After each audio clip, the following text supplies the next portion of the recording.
The chaotic scene in Gaza this morning, more than 24 people reported killed and nearly 200 others injured near an aid distribution site. ABC News chief foreign correspondent Ian Pannell is in Tel Aviv with what we're learning right now. Ian, good morning. Yeah, good morning, Gio. It's hard to imagine things getting worse in Gaza, but a shooting incident this morning as desperate people try to get food, and now a ceasefire deal that appears to be going sideways means there's little end to the suffering there.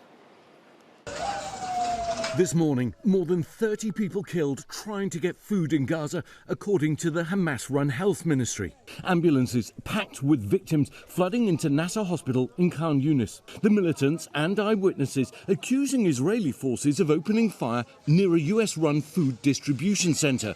The IDF saying it's unaware of injuries caused by its troops, but it's reviewing what happened. The incident comes as prospects of a breakthrough ceasefire deal fade. The US Special Envoy to the Middle East slamming the latest proposal from Hamas as totally unacceptable. The group pushing back against a plan proposed by President Trump and backed by Israel. It would have seen a 60-day ceasefire as well as the release of some hostages. In exchange, Israel would withdraw its forces to a buffer zone, release some Palestinian prisoners and allow more aid to flow into the Strip. Hamas countering, saying it also wants guarantees that negotiations will lead to an end to the war and a withdrawal of Israeli forces. It also wants humanitarian aid to be handled by the UN.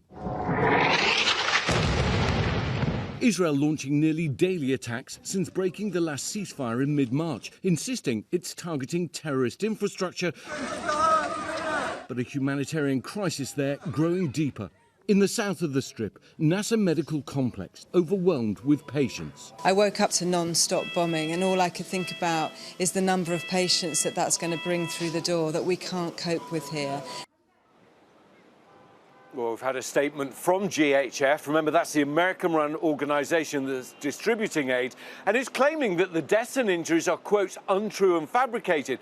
They're also denying that any incident took place, despite evidence to the contrary. Even Dr. Rose, who you just heard from there, talking about it right from ER. And as we've seen again this morning, the death and displacement in Gaza just continues.